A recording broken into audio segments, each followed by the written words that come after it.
Out of a majority of the Star Wars TV shows announced for Disney+, I was the most excited for Ahsoka. As a dude who grew up on the Clone Wars series and with Ahsoka as a major Star Wars character, I was really interested in seeing how a TV show could continue her storyline, especially with her appearance in Season 2 of The Mandalorian hinting to Grand Admiral Thrawn's return. Stuff like that activated the neurons in my tiny little nerd brain. You say Thrawn, and I go...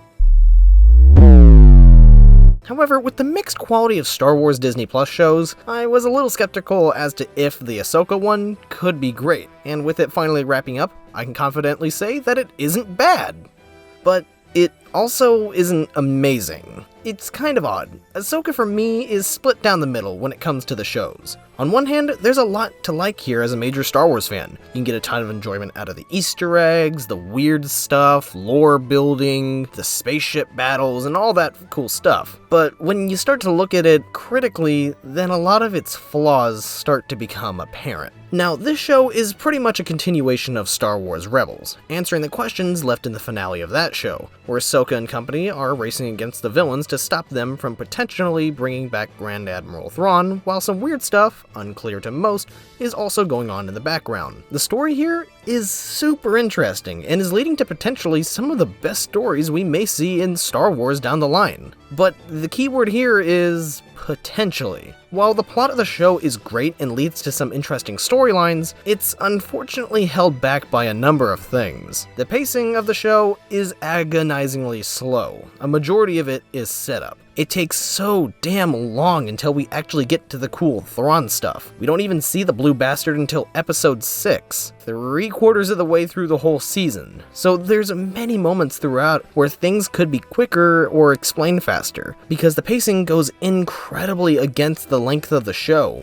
which is only 8 episodes long. Personally, I think if the show was stretched out to maybe 10 or 12 episodes, it would have helped complement the slow pace in addition to helping flesh out different plot lines, since they feel a bit rushed here. And this weird mix of slow pacing and rushed storylines is made even worse when it leads to there being no tension at all. Like, the show hammers it into your head that Thrawn's return could jeopardize the entire Star Wars galaxy. It's absolutely necessary that the heroes need to stop him. But then in the finale, when Thrawn's about to escape, the main characters who are trying to stop him are moving like snails when making their way to him. You have a spaceship, you can reach him, why don't you use it? The only time I felt some kind of tension and suspense was when we arrived in the new galaxy and first saw Thrawn. But once he started to make some idiotic decisions, like not just sending every fighter they had to constantly strafe run the good guys into oblivion, I was starting to check out more and more. And none of that is made any better when we take a step back and look at the characters. While I wouldn't say any of the characters in the show are bad,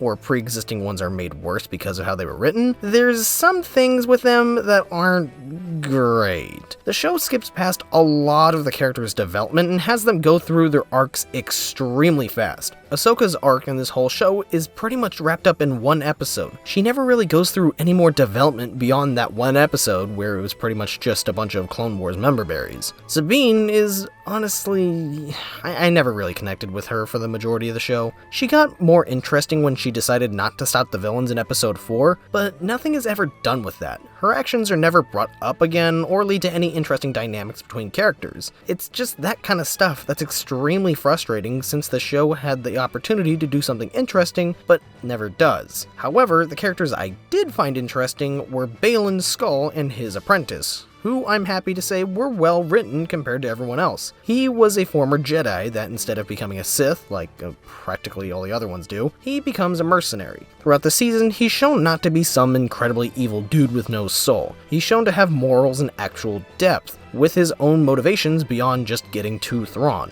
While his apprentice, Shin, is pretty much just trying to better understand all the weird spiritual force stuff going on and what her destiny is. But the problem with these two is the fact that the show runs out of ideas of what to do with them, especially Shin, who just runs off before the finale and I guess is just gonna chill with the alien dudes she partnered with earlier, while Baylan's story gets even more interesting when we see it involves the gods of Mortis. Until the show just ends there. The show is acting as setup for a lot of different plot lines in the future, such as Dave Filoni's movie, which at this point is pretty much going to be an Heir to the Empire film. And while all of that is super cool, it leaves this show feeling extremely unsatisfying. It was more interested in being set up for other stories rather than being its own. However, the issue that became worse as the series progressed for me was the realization of how bland it looks. From the first episode to the last one, I was slowly starting to see how sterile the show looked. Like there were no interesting shots, usage of color, any kind of style whatsoever. When the planet that's meant to look desolate and scary has the same atmosphere and feel as other locations explored in the series, then there's a problem. Almost any kind of criticism can be leveled against the sequel trilogy, but you can't criticize the filmmaking,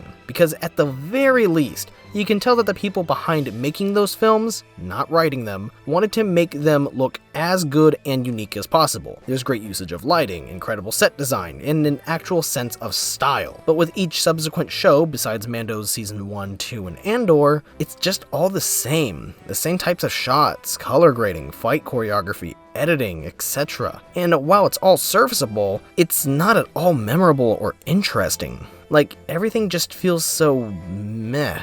Like, as much as the lightsaber fights were cool and had good choreography, they were just so agonizingly slow and dull, which in a way can sum up my thoughts on this show. And while I wouldn't say Ahsoka is necessarily bad, I also wouldn't call it amazing either. To me, it's a decent setup for major events going forward in the Star Wars universe, but as its own show and as a sequel to Rebels and Clone Wars, it's pretty mediocre. While it does introduce some incredible lore, utilizes past events in compelling ways, and certainly has good production value, blending practical and digital effects seamlessly, and all of the actors doing great jobs here, with not a single bad performance, everything else is just okay. Nothing particularly awful or amazing. The show overall just ends up being kind of average. I didn't think I wasted my time watching it, but I'm probably just gonna watch the individual insanely awesome moments on YouTube rather than rewatch the whole thing. Though, I'll at least say it is better than some of the other shows like Obi-Wan, Boba Fett, or Mando Season 3. But that's more of a backhanded compliment than anything else. It may not be the worst show,